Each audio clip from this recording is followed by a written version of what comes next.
John Estrada, nakakonfine sa isang ospital. Bakit nga ba? Tara't na't panoorin.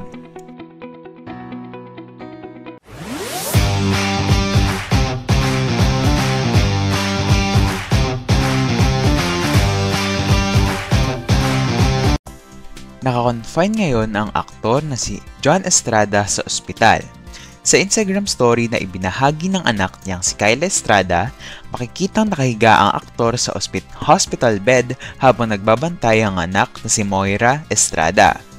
Mapapansin din na may suwero ang kanang kamay ni John. Kapansin-pansin din na nakasulat sa larawan ng Asian Hospital and Medical Center. Wala pang detalyeng inilalabas ang pamilya ni John tungkol sa dahilan ng kanyang pagkakaospital. Matatandaang kamakailan lamang nang mag-trending si John Estrada matapos sagutin ng kanyang asawang si Priscilla Meireles ang comment ng isang netizen kung sino ang kasama nito habang nagbabakasyon sa Boracay. Agad itong napansin ng mga netizens at agad na nag-viral. Dahilan upang mausisa ang estado ng relasyon ng dalawa. Kalaunan ay inamin nila na hiwalay na sila.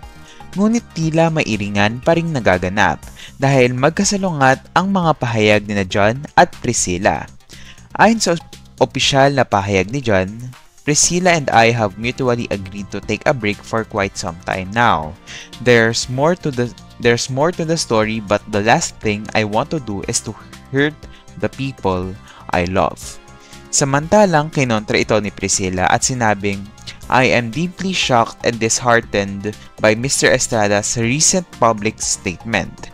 To clarify, there was never any mutual agreement regarding our separation. We were married when I left the Philippines and we remain married as of this time. At dyan nagtatapos ang ating chika for today. Ano kaya sa palagay nyo? Mag-comment lang dyan sa ilalim at huwag kalimutang pindutin subscribe at bell button para lagi kayong ma-notify kapag nag-upload ako ng pinakabago at umaalab na chika.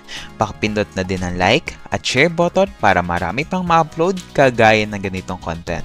Yun lamang at paalam!